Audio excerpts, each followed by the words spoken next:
पे हुआ। सबसे अच्छा ये था कि उन्हें अपनी टिकट पक्की करानी चाहिए बीजेपी में।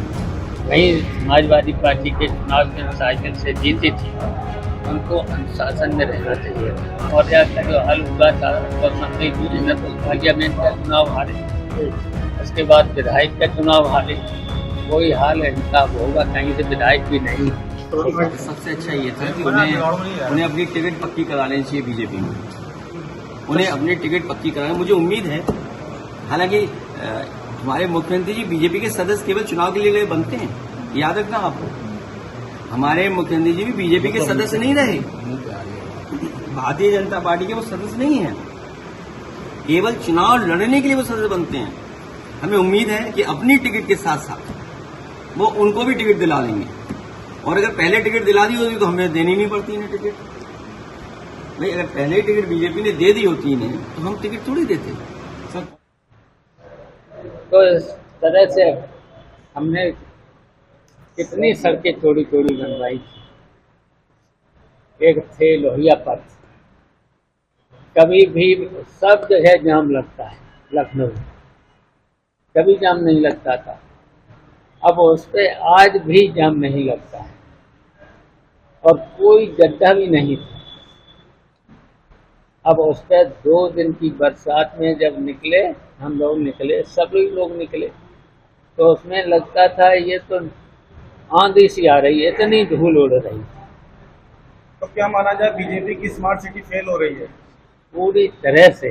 कोई शहर देख लीजिए, गंदगी, सड़कों में गड्ढे, और गड्ढों की वजह से एक्सीडेंट भी हो रहे। तो ये भारतीय जनता पार्टी केवल झूठ बोलती है, और जब भी चुनाव आता है न तो कोई न कोई ऐसा लाते हैं। अब लाए हैं वो इस समय 2047 विजन, और देखा विजन में इन्होंने क्या रखा, कोई बात करी। पहले अगर 8.5 साल में कुछ तो वादे करते, कुछ तो करते, बस ये ये केवल झूठ बोलते। पीडीए को लेकर सर कितनी चीजें, क्योंकि लगातार सत्ता पक्ष ये कह रहा है कि परिवार ये पीडीए से घबराए हुए।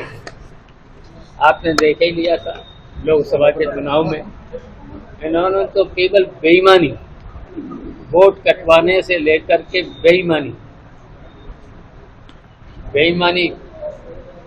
अब देखिए, बेईमानी के बावजूद भी समाजवादी पार्टी लोकसभा चुनाव में उत्तर प्रदेश में नंबर 1 पे आई। चाचा जी, पूजा पाल, विधायक पूजा पाल को हटा दिया गया, उन्होंने पीडीए पे भी आरोप लगाए। देखिए, उन्हें समाजवादी पार्टी की विधायक थी, वहीं समाजवादी पार्टी के चुनाव के साइकिल से जीती थी, उनको अनुशासन में रहना चाहिए था। और हम बता रहे कि अब जो केशव मौर्य का जो हल हुआ था तो मंत्री तो पार्लियामेंट का चुनाव हारे, उसके बाद विधायक का चुनाव हारे। वही हाल इनका होगा, कहीं से विधायक भी नहीं।